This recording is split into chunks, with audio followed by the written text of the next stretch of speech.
ধুবুৰীত ৰকিবুল হুছেইনৰ হৈ নিৰ্বাচনী প্ৰচাৰ অখিল গগৈ। জাতিৰ গাদ্দাৰ, জাতিৰ বিশ্বাসঘাতক বুলি বদৰুদ্দিন আজমলৰ আখ্যা শিৱসাগৰ বিধায়ক অখিল গগৈ।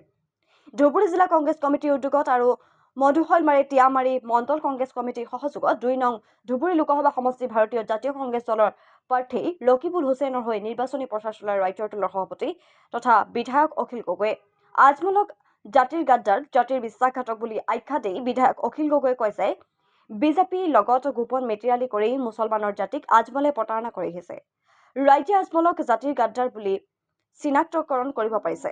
এইবেলি ৰাইজে ধুবুৰীৰ পৰা আজমলক বিদায় দিব। নিৰ্বাচনৰ ফলাফলৰ পিছতে বদৰুদ্দিন আজমলে ইমান দিনে জাতিৰ লগতে বিশ্বাসঘাতকতা, জাতিৰ লগত প্ৰতাৰণা কৰাৰ বাবে ৰাজহুৱাকৈ কান্দি কান্দি ক্ষমা বিচাৰিবলৈ বাধ্য হ'ব বুলি মন্তব্য কৰে অখিল গগৈয়ে।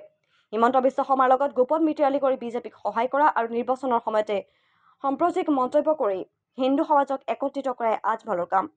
হিন্দু সাম্প্ৰদায়িক মৌলবাদী দল আৰু এআইডিএফ হ'ল মুছলমান সাম্প্ৰদায়িক মৌলবাদী দল। এই দুইটা সাম্প্ৰদায়িক দলক যদি আমি বিদায় দিব নোৱাৰো, ভাৰতবৰ্ষত কেতিয়াও গণতন্ত্ৰ প্ৰতিষ্ঠা নহয়। আপোনালোকে যদি এআইডিএফক মুছলমান বুলি ভোট দিয়ে, হিন্দু মানুহ এজনে নিশ্চয় বিজেপিক হিন্দু দল বুলি ভোট দিব। যদি আপোনালোকৰ মুছলমান ৰাইজে এআইডিএফক ভোট দিয়ে, তেতিয়াহ'লে আপোনালোকৰ কোনো অধিকাৰ নাই যে তোমালোকে বিজেপি দলক ভোট নিদিবা বুলি ক'বলৈ।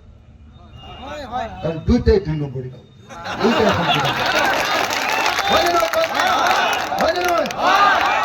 আপোনালোকৰ ওচৰত সংখ্যালঘু ৰাইজৰ ওচৰত মই আবেদন জনাবলৈ আহিছো, সংখ্যালঘু ৰাইজৰ ওচৰত মই নিবেদন জনাবলৈ আহিছো, সংখ্যালঘু ৰাইজৰ ওচৰত ৰাইজৰ দলৰ হৈ মই অনুৰোধ কৰিবলৈ আহিছো আৰু এজন বিধায়ক হিচাপে আৰু অখিল গগৈ হিচাপে আপোনালোকক বিনম্ৰভাৱে প্ৰাৰ্থনা জনাবলৈ আহিছো।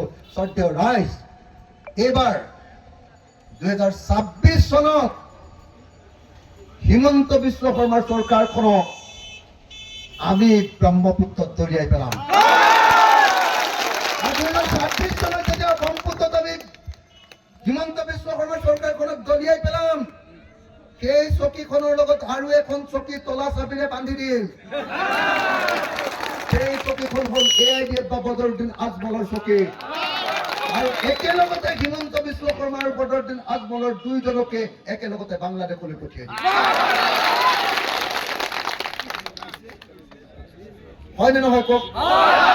মই কেৱল আপোনালোকক ক'বলৈ আহিছো, শ্ৰদ্ধেয় ৰাইজ, যদি ২০২৪ চনৰ লোকসভা নিৰ্বাচনত আপোনালোকে যদি কংগ্ৰেছ দলৰ প্ৰাৰ্থী, ইণ্ডিয়া মৰ্চাৰ প্ৰাৰ্থী, বিডিঅ মঞ্চৰ প্ৰাৰ্থী ৰকিবুল হুছেইন ডাঙৰীয়াক আপোনালোকে এইবাৰ যদি জয়ী কৰে, ২০২৬ চনত আপোনালোকক আমি বিজেপি মুক্ত অসম এখন দিম। অখিল গগৈ, লুৰিণজ্যোতি গগৈ, গৌৰৱ গগৈ, আমি চব লগ হৈছো আৰু একলগ হৈ গোটেই উজনি অসমত হিমন্ত বিশ্ব শৰ্মাৰ ভৰিৰ তলৰ মাটি উভালি পেলাইছো।